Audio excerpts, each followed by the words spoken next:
Hello and welcome to Different Perspectives. I'm Paul Indiho in Washington. Tonight, we take a deep dive into what many are calling the most significant diplomatic achievement in Africa in a generation. The Washington Accord, a US brokered peace deal between Rwanda and the Democratic Republic of Congo, designed to end the long-running war in Eastern DRC. For Washington, this is a major geopolitical win, an assertion of American influence at a time when African conflicts rarely reach the top of the global agenda. For Kinshasa and Kigali, it's a bold step toward ending years of mistrust, stabilizing borders, and opening the door to significant economic opportunities tied to the global demand for critical rare earth minerals. But for the people who matter most, especially women, families of and small business owners in the DRC, this agreement is not simply a diplomatic headline. It is a question of survival, dignity, and whether this peace will finally break the cycle of violence. And tonight, joining me are two distinguished guests. Giselle Busima, a Congolese businesswoman whose community has lived through the trauma of this conflict and who understands better than most people what peace or the absence of peace truly means. And my good friend Claude Gatebuke, a survivor of the 1994 Rwandan genocide and the executive director of African Great Lakes Action Network. Ladies and gentlemen, welcome to Different Perspectives. Thank you for having us, Paul. Thank you for having me as well. Thank And you, it's good Paul. to be with you here, Giselle. It's a, Yes. Oh, it, nice meeting you, Claude. it's a pleasure to have both of you right here. Let's get into it. Maybe let's start with you, Giselle. Since you are from the DRC, from your vantage point in the Eastern DRC, what made this US-led effort succeed where many African leaders, many regional blocs, the United Nations have failed to bring about peace or even to bring these people closer. But Washington, courtesy of President Trump, finally did it, and we had an agreement signed right here in Washington, D.C. Maybe take us there, bring us up to speed. Well, um, what I should correct in your statement is the fact that you said to bring these two people together. I'm from the eastern part of the Congo, as you know. I'm from Bukavu. My dad is of Mutembo from Bunyakiri. My mom, bless her soul, was from Nyangezi, which is in South Kivu as well. Now, I'm not gonna say that these two people are, far apart or they're fighting. No, all you see, what's separating us is the politics side of things, okay? But the two people, the Rwandese and the Congolese, are very close. We share borders, especially me being from the South Kivu, okay? Like for me to get, if I'm in Bukavu, for me to get to I forgot the name of the city on the other side. It's like it's gonna Changugu, come Kanambe, Changugu, Kango, Kamembe, yeah, Kamembe. Yeah. Kanmembe. There you go. Yes, yes. It's like I can just cross over in 5 minutes. Okay, we are close. Don't listen to what you see. It's all propaganda. It's the Congolese government that tried to just tarnish the Rwandese in general, and but particularly President Paul Kagame. That being said, um, the body languages of our two leaders told us everything on that. Was it Thursday, December 4th? Told us everything. You But ask about, yes, go ahead. Claude, I see you smiling. You want to comment on that? Your thoughts are on this peace process. Well, I smiled because you said that what you asked the question, what made this work where it's failed and it's brought peace? I probably shouldn't be smiling because right now, as we speak, the day that they signed the deal, and for those who follow my social media, if you check my social media, we actually had images of massacres of people in Congo by Rwandan troops and their proxy rebels. So there is an issue with Rwanda over and over, and Uganda, by the way, over and over invading Congo, committing horrific atrocities. I mean, the images, the way I put it was, this is what American, European, um, and I'm forgetting the other one, UK taxpayers are doing in the Congo, because the US is a donor to Rwanda. They also provide them with military training. And they provide all this support. And when you give resources to a war criminal, they commit more crimes. And the images are children that have been butchered. It's women that have been butchered. Older people, older women, people running. I mean, it's total chaos. And so when you said that he succeeded at bringing peace, smiled because I couldn't cry. Don't want to, but my heart bleeds for those people who are still going through it right now. So the violence hasn't stopped. Now, what is happening with that peace deal is that Rwanda can pretend, hey, we are no longer involved in a Congo. This is a Congolese issue with the M23. There is no M23 without Rwanda. I've said this before on your I program. mean, it's the same thing with Uganda as well. And it's not only Correct. Uganda, you have Burundi soldiers on the Congolese soil as well, killing people. They are exterminating the Banyamulenges in the DRC. We have proof of that. Go ahead. Sorry, I had to jump But in. to both of you guys, I think your concerns are valid. But to Mhm. the other end, all those countries that you mentioned were part and parcel of this peace process. Uganda's vice president was present there at the signing, and Burundi's president was also very present, and they all endorsed this peace deal. So, could this be the beginning of an end to what we have seen for the last 30 years? What Charles just said is true. I mean, Rwanda is Claude, being backed. Claude, yes, sorry. Sorry, yes. Claude. Sorry. Onyurumi. So, what he just said was, you brought up a very good point, mentioning the UK, the United States, and EU in general, European Union, funding not only Rwanda, okay, it's funding all of our neighboring. I mean, they are funding all of our neighboring countries. This has been going on for years. Let's go back to history before 1864.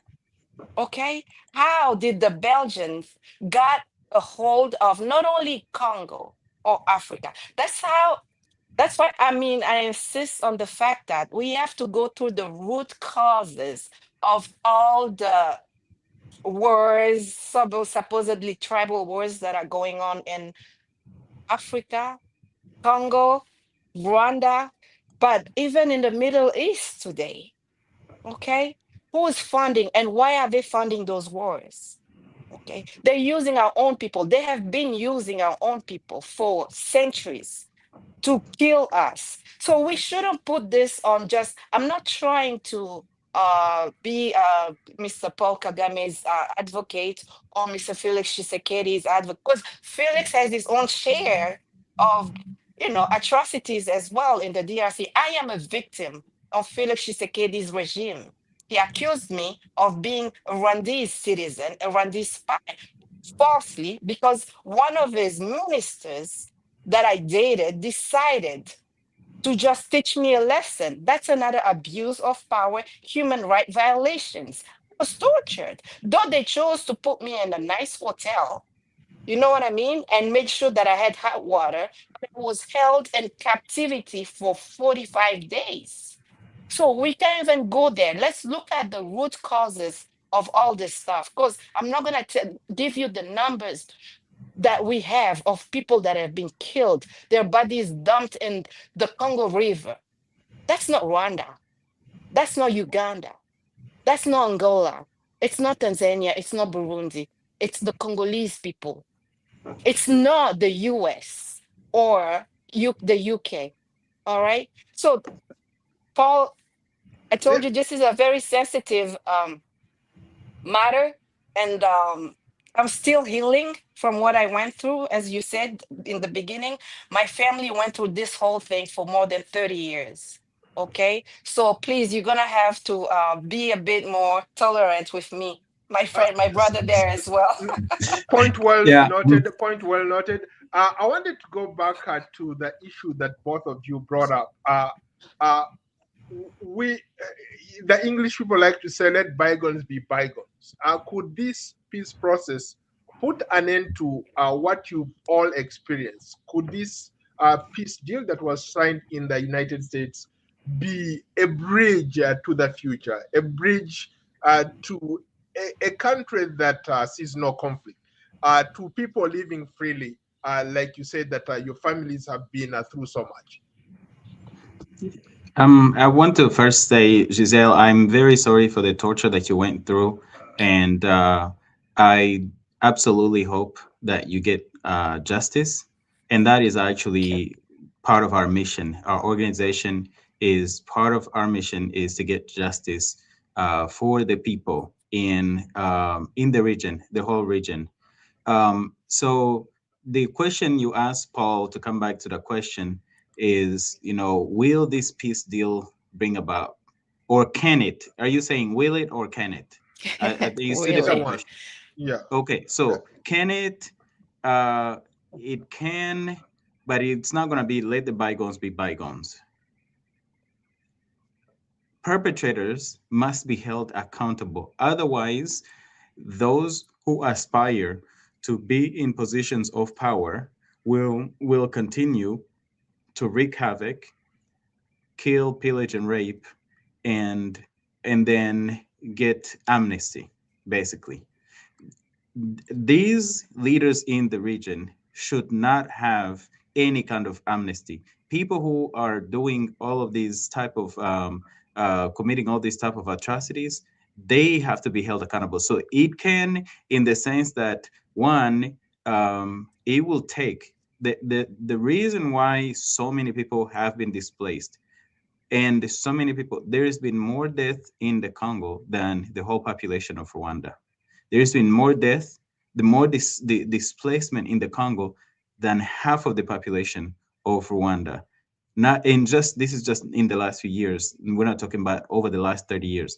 For the last 30 years, there has been invasion and occupation and plunder that is happening in the Congo. And until remember in 2012, 2013, we had this conversation, Paul, when the M23, again, there is no M23 without Rwanda, without Uganda. These are forces. When you look at rebels on the African continent, usually it's people with sandals, with sticks, and barely some guns. These are conventional armies.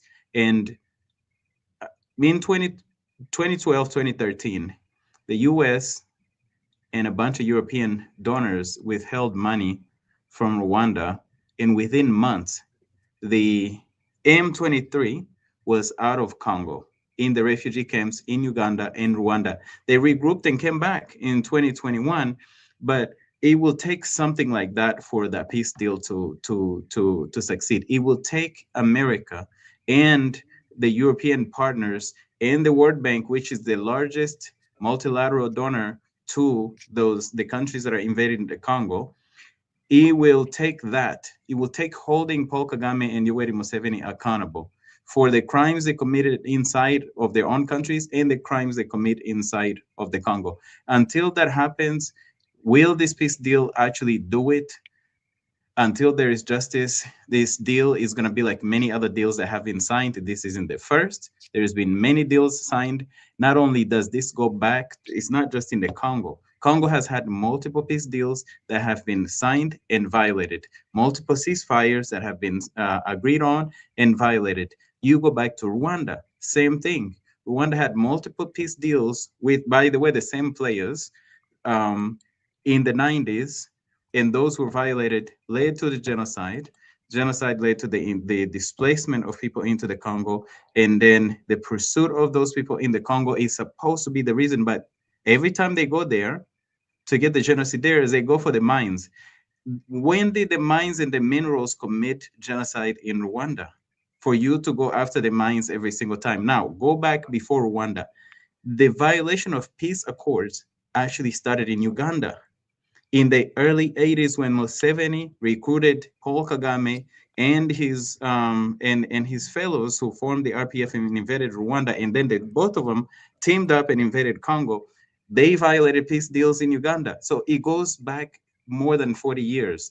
And so until there's accountability, the only thing that's been constant is impunity and the lack of accountability. Until impunity and lack of accountability is ended, I think that this peace deal is doomed to be similar to the rest of the other ones that we've seen in the past. Giselle, before you come in, let me tie maybe what Claude is saying to Okay. the issue of accountability. He talks about the lack of accountability as the biggest reason why we keep seeing these peace accords being violated. You come from the East. Earlier, you talked very briefly about how women have become have had to bear the brunt of this war. Can you speak to that? Women. Oh, can I please go back and maybe add a few points to Sure, what sure. Claude just said? Right. Um, I I am a firm believer of addressing the root cause. Yes, it's good to hold all these people accountable. That's what I'm fighting for my case as well. But at the same token, we have to ask ourselves, the M23 were gone in 2013, you said, right, Claude? Why did they come back and how? Okay, we have to look into that as well. And then there's another point that I wanted to bring up, but it's okay, I'll answer your question. Rape has been used as an how do you call those guns? A M13, weapon, a weapon of a war. weapon. It is a weapon of war. And in my case, again, I'll always speak from the experience. I'm one of the victims because they were in the war and then they just put me. And there's so many others like that. In the eastern part of Congo, and Ituri, I'm not gonna forget that, where the ADS, they do atrocious things over there as well. Many women have been raped and they continue to be raped. And when you touch the soul of a woman that brings forth life, it means that everything else that will come through her after that will just be destroyed. Like me today, I'm a different person. With what I went through, I'm not the same Giselle that people knew before September 30th, 2024. Okay. I'm dealing with that. I have the tools that I need here, thank God, in the US to heal my wounds and to know how to relieve, to be social again in society. But these women in the eastern part of Congo, they don't have access to what I have. Okay. And that's what we should be looking for. Yeah, we're gonna hold this leaders, so-called president, accountable. But what about the people that are funding them? What about the people that are funding them? We should start by calling them out. By doing so, we'll be able to save and protect these women in the Congo, eastern part of Congo. And I should add that it's not only in the eastern part.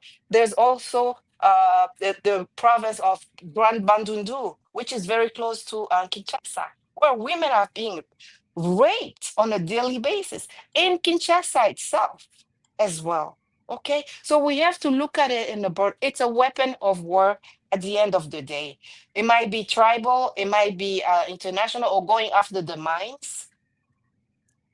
Okay, but we have to start by holding the people funding them accountable first, then our leaders. Let's move on. Let's talk about the deal itself.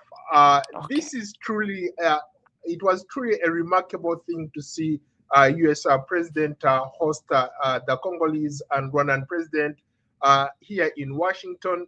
Do you believe that, for what it's worth, President Donald Trump deserves credit for bringing these people together, for at least for creating this semblance of where people think that peace is finally coming to the Eastern DRC?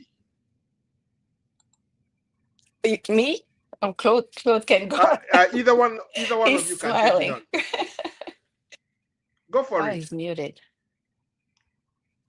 Okay, go for Sorry. it. Okay, Yeah. Go ahead, Giselle.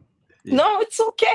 yeah, go for it. Go for it, I Yeah. Claude. see him smiling. I mean, I'll go back again, Paul, to the body languages. It told us everything, okay, of the two leaders, Kagame and Tshisekedi. All right. No handshake. And they didn't, look at each other in the eyes. I mean, there was no eye contact, nothing. I mean, that should just be a big message and the only message that we should get from that deal.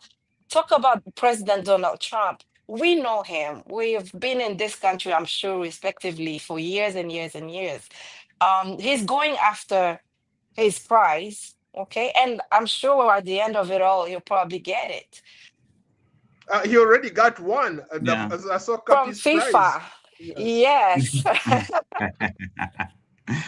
Yeah, I'm not really big on body language as an indicator of things because there's cultural Okay. things. There's so many other things that can go into it. Okay. But itself bringing Paul Kagame and Chisekedi to the same room or to sign some documents. They meet every year. They meet at the UN. They meet at the African Union. They've met in Kenya. They met through the Rwanda Doha. Accords. They've, In Doha as well. yeah, they meet everywhere. So there's nothing extraordinary about having them in the same room. The only thing I think that is extraordinary is it took away Rwanda's denials of invading Congo for the last 30 years because Trump kept repeating, hey, this war's been going on for 30 years. And while Paul Kagame claimed earlier this year, while his troops were butchering the Congolese people, he claimed, oh, they asked him, It di- do you have troops there? Oh, I don't know if my troops are in Congo. yeah, But now he's signing the deal. So he is at minimum admitting that Rwanda's been in the Congo. And that's not the first time. I mean, we've seen it before. There was a time when Rwanda denied over and over and over that they were in the Congo.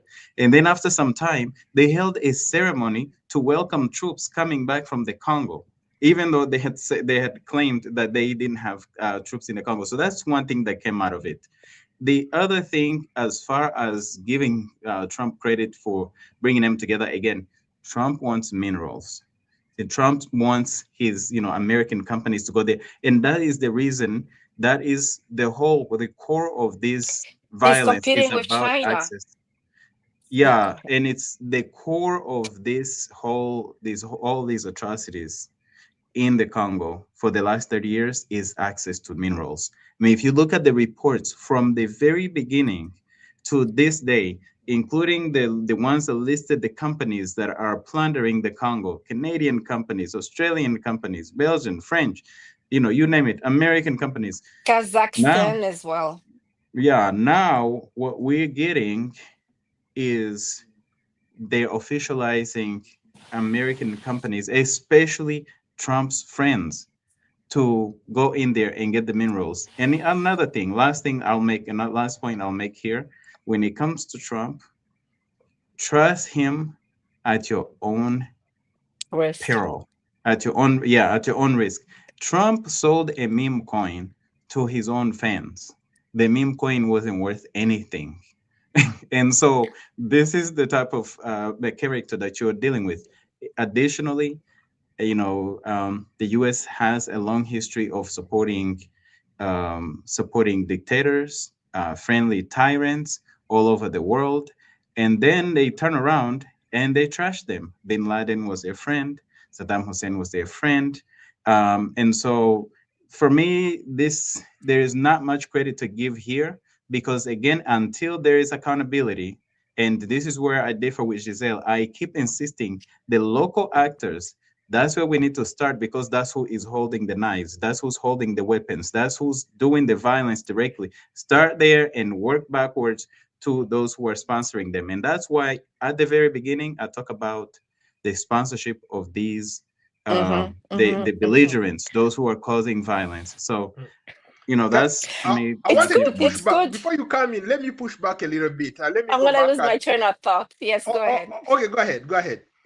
Yeah. No, yeah, I agree with you, and I told you, my dear brother Claude, that and Paul, that my fight today is to hold my um abusers accountable. It's at the local level, okay? But the thing is, yeah, we're gonna hold them accountable at the local level. These people are gonna turn around and come up with new leaders that will do exactly the same thing. So we have to expose them as well at a international level and then deal with our own cancer on the ground, number one. Number two, I'm going to add another example of the US backing all these people that are killing their brothers and sisters, dictators, the terrorist that was just appointed president in Syria. That's another case. He was just received not too long ago at the White House. Before then, he was at the Elysee Palace. Okay. So It's we all about have, interests, strategic that's it. interests. That's it. That's it. Yeah, we're gonna bid on Kagame. We've been doing it for years and years and years. Museveni Not has been enough. there. We haven't done enough of that because Museveni they're as still well. doing their yeah. But my ex, who happened to be Chisekedi's minister, who decided because he was close to the head of the military intelligence to just hold me captive, just started. He's a young leader. You know what I mean? So we have to look. Yes, I agree with you. I mean, I am not saying anything on the contrary, but I just want to add a segment to that. We have to hold the people that are funding them accountable as well at the Mhm. same level. Go ahead. Sorry. So let me push back on both of what both of you are saying. I agree that yes, Kagame and Tshisekedi meet all the time. They've met at the East African Community. They've met at SADC. They've met at the Africa Union. But there are those people who said that genuinely, Trump means well. The fact that because this was not an easy deal, let's not sugarcoat it. It was a tough deal. I've been to that part of Eastern DRC where war has been raging for the last 30 years. In fact, I've covered that war from the 90s. Today, I still follow the developments there. It wasn't an easy thing to bring these people together. So I personally feel that genuinely, Trump means well. And if there is anything that he has done rightly, in my view, is bring together these people for the sake of peace in DRC. Would you agree? Um, I mean, I don't.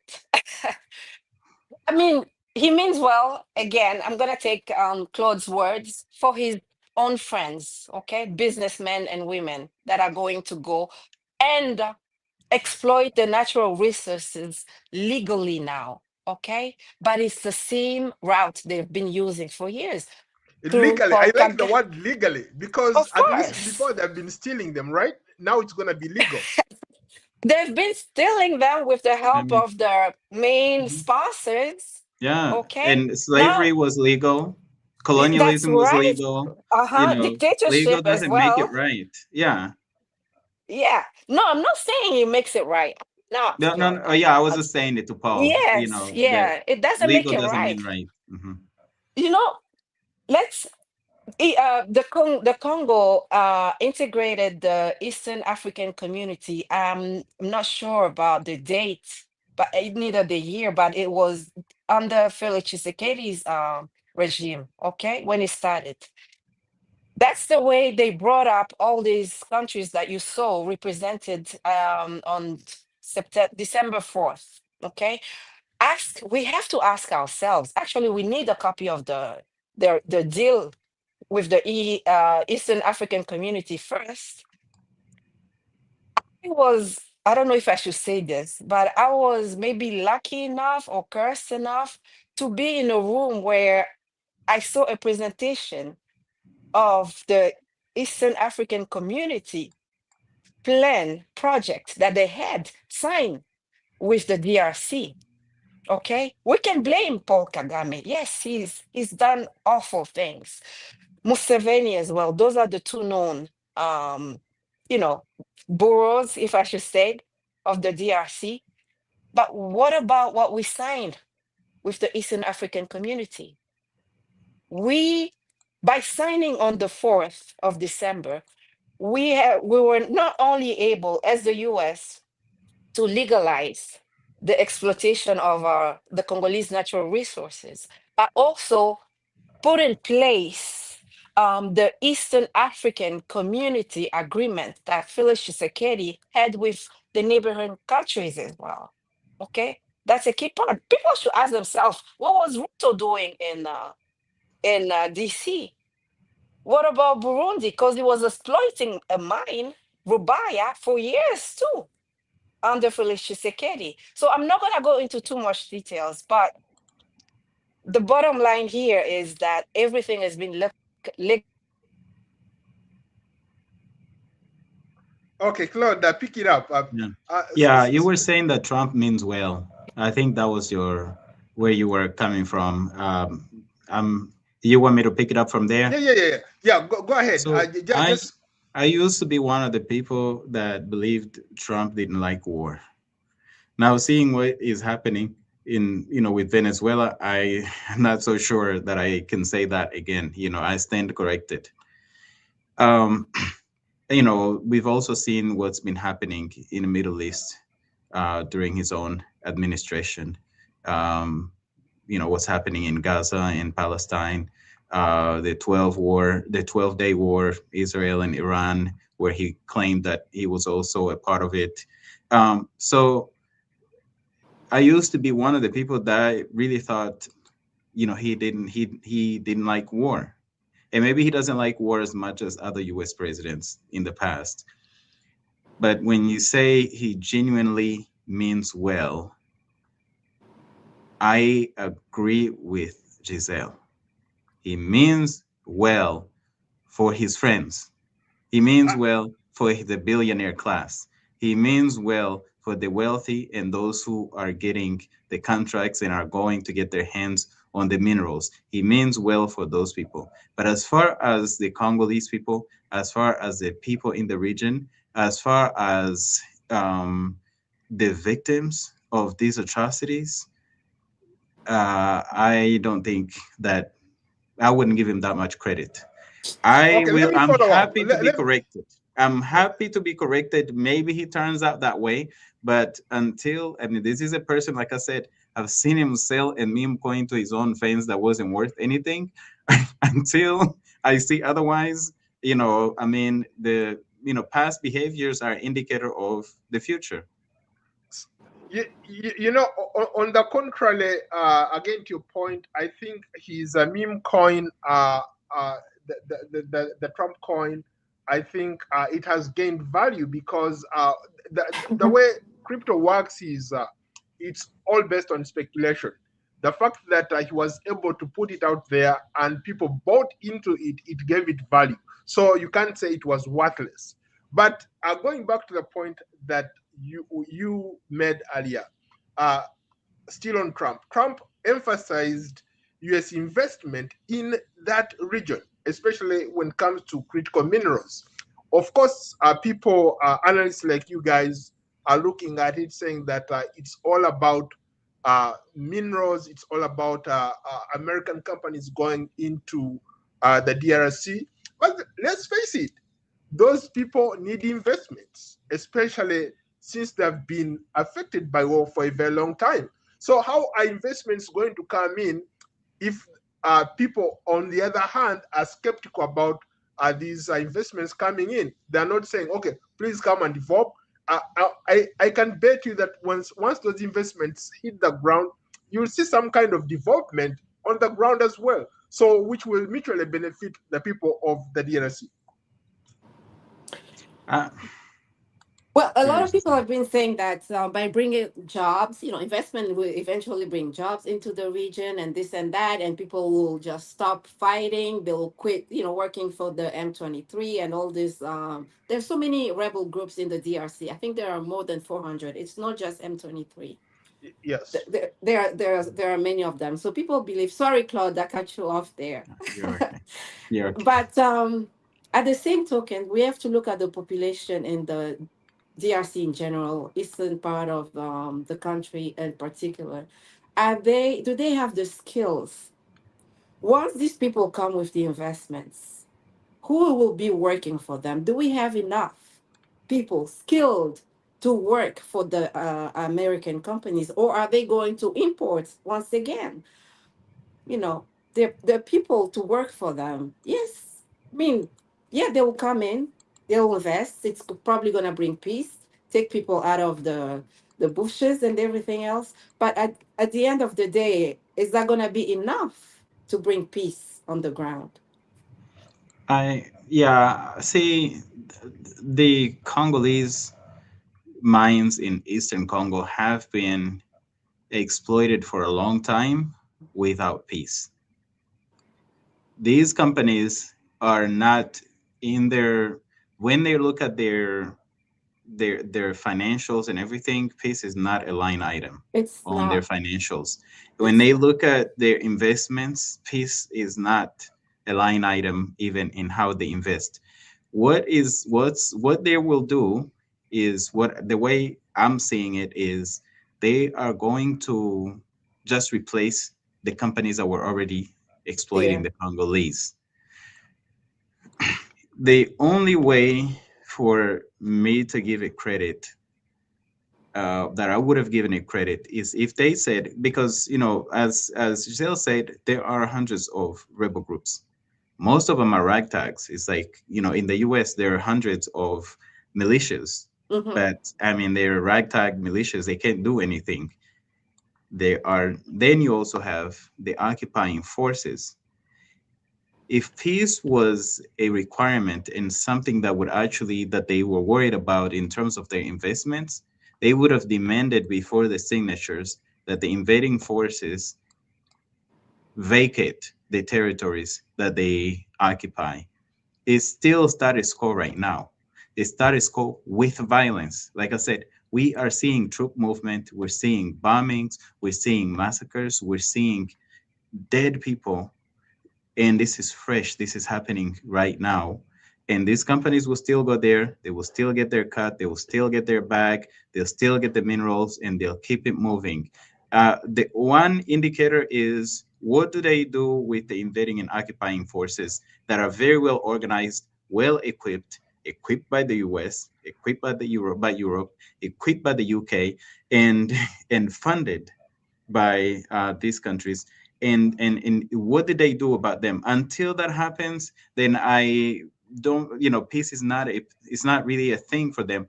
They call it a peace deal. It's a minerals deal. That's it's right. a it's an exploitation deal. It's a replacement. These companies are going in there to get their cut, and a lot of companies have been doing it without peace.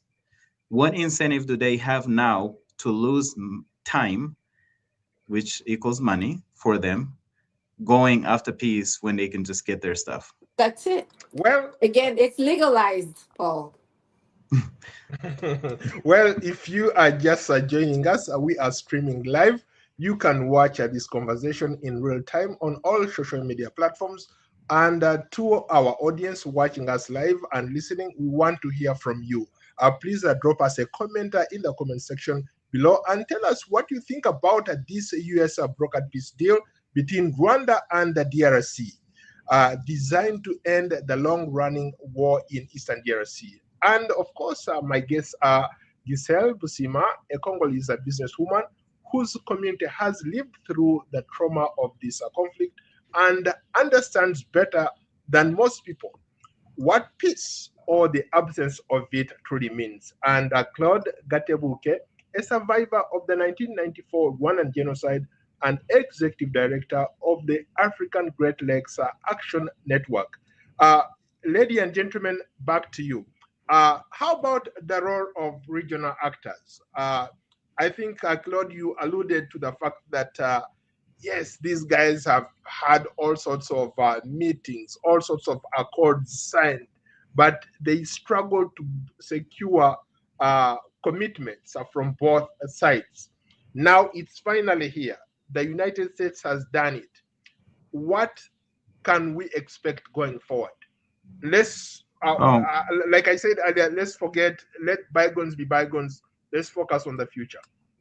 Paul, we're talking about last week, they didn't even have a handshake. Less than 10 years ago, Kagame and Tshisekedi were holding hands, Mm. right after Tshisekedi became president. So at that trajectory, you know, it's going to be hard to even have them in the same room eventually. But, and I guess that's where you're giving credit to That's a Trump. good point. Yeah. Um, but, and what every one of these leaders has an incentive in this, in that the regional players are so dirty that especially the presidents, and I single out especially Paul Kagame and Yoweri Museveni. I mean, the mapping report was clear. It said that Rwandan troops, if taken to court, would be found to have committed genocide. And this is the UN saying that. When the UN is a bunch of diplomats, it's people who will tell you, they will see the color red and they will say, yeah, it's something that, is almost orange and stuff like that. They wouldn't exactly, state it the way it is. They stated genocide. So they have an incentive to stay in power. Whatever keeps them in power, they will do. And if invading and securing mines in Congo is what keeps them in power, because of their Western sponsors. Look at Benin, right? Benin just had a coup, and France and Nigeria intervened and foiled the coup. So if they think they will have that kind of protection, they will continue to do this dirty work. It's not really up to. I've heard Tshisekedi say, "Oh yeah, if me and Kagame," I think he said it to. He was claiming that he said it to Kagame that if the two of them want the war to end, it could end. No, it's not up to them. They have But sponsors, and But in fairness to some of the characters that you just mentioned, the president of Rwanda, Paul Kagame, and the Ugandan president, Yoweri Museveni, both gentlemen or both countries have denied categorically their involvement there. For Rwanda to come and sign this peace agreement, it was on the pretext of them acknowledging that there is something that needs to be done, but they did not acknowledge that their troops are on the ground. but they're signing the peace deal, right? Yeah, It's because oh, Felix perception is Tshisekedi everything. wasn't even able oh, to put that in the deal as well, to have Rwanda recognize that they had troops on the ground. But mhm. on the other hand, yes, on the other hand, Rwanda was able to show or prove to the world that Felix Tshisekedi armed the FDLR. And he engaged himself in not only locating these people, but also like surrounding them to the Rwandese government. But we were not able to show to the world that Rwanda had, we know the UN has reports out there, but in this particular peace agreement, we were not able to put that in the paper. And that's wrong. And go ahead. Yeah, the other Yes. thing is like hearing a denial from Museveni or a Kagame. I mean, they will shoot somebody in front of you and then say, I didn't shoot that person. That's the two characters. They are pathological liars, the two of them. And like I said before, even if we don't Again, use, again, here we are dealing with facts, not innuendos. let me give you some I'll facts. add I'll Let, add President Tshisekedi into that let, category as well of pathological liars. I'm sorry. I know what I'm talking let about. me And give, that's I'm gonna give it some didn't Let's facts. stick help. to the facts. Let Let's me stick give to the some facts, facts to guys. back to this lying thing. In the late 90s, early 2000s, Rwanda categorically denied having troops in The Congo, DRC. right? And then in early, I think it was late 2002, early 2003, I have a video of Rwandan troops, a celebration of Rwandan troops coming back from Congo. Okay, so these are facts of them saying, denying this, their presence there, and then turning around and being there, and actually having the ceremonies of having their You know soldiers what there. it says, Claude? Second It thing, says that it's a defense mechanism. They're protecting their borders. That's what he's been, yeah, well putting out then, there as a and Oh, as an agreement and oh, argument. even I've been to those places. I've been to those rebel held territories. I've been to Masisi, Goma. I've been True. to Ruchuru. I've been to all those places. And all I saw was M23 soldiers. I didn't see any Rwandan soldiers on the ground. okay, I was so there, and I how crisscrossed that region. there was an NBC documentary. It's an expose. It's an investigative report that came out in June. In that, during the making of that NBC documentary, I actually spoke to some of the Rwandan soldiers who were deployed in Congo, and they talked about some of the operations. They gave dates, they gave casualties, they gave all of these things. And you can check the documentary out. It came out in June of this year. So again, that is the other piece where facts versus innuendo. You can see the facts. Second example here, Paul Hey, Kagame said he didn't know his troops were in the Congo. right. Okay, he doesn't know where his troops are, right? But he knows what job Felix Tshisekedi used to have in Belgium, uh, but doesn't know where his troops are. Well, You know, that's so that's the truth, though. But he no, he said that you his know, troops are this there, is but they're protecting the borders because Felix Tshisekedi decided to arm the FDLR. And not only that, again, but we have facts. We have fact that Felix Tshisekedi entertained Paul Kagame's. I'm not defending him. I'm just putting the facts out there. Okay, and I'm speaking from my heart. Also being a victim of Chisekedi's regime, I have to expose him. Okay, he had funded Paul Kagame's opponents, received them in his palace in Kinshasa recently as well. So we have to weigh everything. I am not making excuses for him. I'm just giving you the facts as well, Claude. Please. Mm. well, So the question how about was, Paul asked the question. The question was in defense of Yoweri Museveni and Paul Kagame. So I responded to show Yes, yes, to show the facts about them lying about their presence. yes. Regardless of how they call it, you can take an invasion and call it breakfast, defensive mechanism, or whatever. It doesn't matter what they call it. They have invaded It's and a are fact. occupying. It's a fact, yeah. and Yeah. and so that's what I was No, responding to. no, I how agree with about you. I'm just adding to that as well to give you more Mhm. facts. Okay. okay?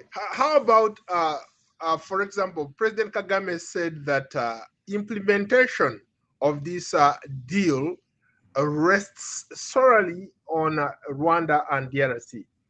Given the heavy political involvement from Washington, do you think that the administration, Trump's administration, has some kind of mechanism to ensure that this accord, succeeds?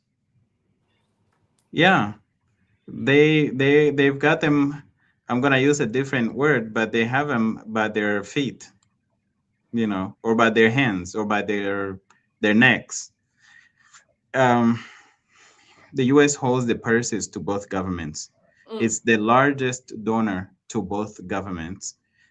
When it comes to the money, and to even their militaries and all the US is has so much leverage on these two countries that are aid dependent, two of the poorest countries in the world. That yes, if they wanted to use to pull those levers, they could. I'm just not sure that there is the political will to do that. It's not up to, we know if both, Chisekedi and Kagame and Museveni and the rest of the region are left up to their own, you know, they, if it was up to just them, they probably could work it out themselves. Thank you. The That's what I'm reason saying. why Yeah. it takes the US forcing them to come to sit in Washington and sign so that American companies can get access to those minerals is because there are many levers that can be pulled from these two countries. And we've seen it in recent times. In 2023, do you guys remember Paul Rusesabagina being kidnapped to Rwanda? The US said, okay, we're not gonna send these $90 million that we were gonna send in aid. Kagame had Mm. said, you will have to invade Rwanda in order for me to release Paul Rusesabagina. Do y'all know where Paul Rusesabagina is right now? Where is he? Yeah, he's right here. Paul He's is just my chilling in friend. Texas. He's Yes. in Texas. They released him. So these are the type of pressures that the US can put on these two countries. And it's not up to the two of them at the end of the day. That's It's right. up to their sponsors. Go ahead. Go ahead. No, I mean, going back to my point, the way we have to hold the sponsors accountable first, of course, maybe conjointly, but we have to hold them accountable if we want We, to see a change in that part of the continent. we're almost out of time, but Oh, okay. I'll give you both of you the last word. Maybe let me put a question before you, both of you give me your last word. Uh, there are people who have argued, for example, on the Rwandan part, the Ugandan part, even Burundi, that they're in that part of the RC to protect their people. And maybe genuinely so. When I was in some of those refugee camps, the people there looked like me. They spoke a language that I understand. Mm. And obviously, I'm from Uganda. I have relatives in Rwanda. I have relatives in DRC. So uh, I could be one of those people who is being protected by these countries.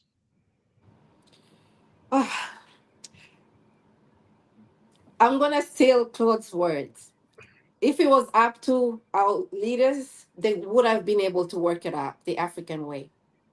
Okay. But it's bigger than that. It's bigger than them at the end of the day. That's my answer as well. And I completely agree. I mean, Yeah. Those porous So borders, you to almost can't the control those porous borders. Paul, the pretext of protecting their people is false. Um, with Uganda, right? Uganda went into Congo at some point, parts of Congo, talking about they're going after Joseph Coin. I think he was already So, dead. no, not When Joseph they, Kony, the RDF. RGF, yeah. no, Yes. the ADF came after. Before there was a time when they were going after back in the early 2000s, mid 2000s. Oh, Yes. But okay. I think he Yeah. was already dead when they were supposedly No, no. going after him. Actually, Okay. Joseph Kony himself is still very much alive. That's why the ICC has indicted him. Uh, Oh, okay. he is still very Okay. much alive and at large. I'm learning something new about Yeah. this Okay. guy So how old today. is he now? He must be in his 70s or 80s. I don't know. No, I think maybe 60s or 70s because he was a Okay. young man when he started that war.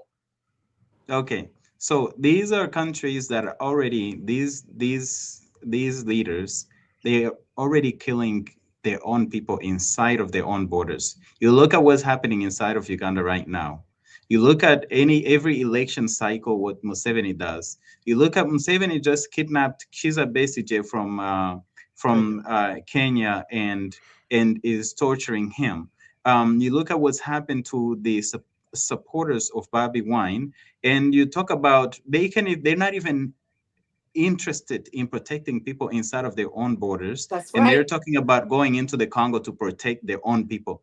Next, we go to Rwanda. Look at Victoire Ingabire, a woman. Again, Oh, women have been big time yeah. targets. She's in prison for simply opposing Paul Kagame. Yeah. There are people in Rwanda who are in prison and tortured. I think one of them, if not more, actually uh, died in custody, a young woman, for reading a book about overthrowing a dictatorship. Reading a book, okay? Wow. We have many people who are in prison and they're being tortured. People are being disappeared every single day inside of the borders of Rwanda. And here you got Rwanda going into the Congo to protect the people. When they went there, they went to the refugee camps of their own people, of Rwandan people, and massacred hundreds and hundreds of They thousands were of the looking people. for This book FPLM. that you see behind me, Survivors Uncensored, it has accounts of people who survived those refugee camps. So how can they claim that they're going in there to protect their own people when they're actually going after their own people? Number one, even the FDLR, that's their own people.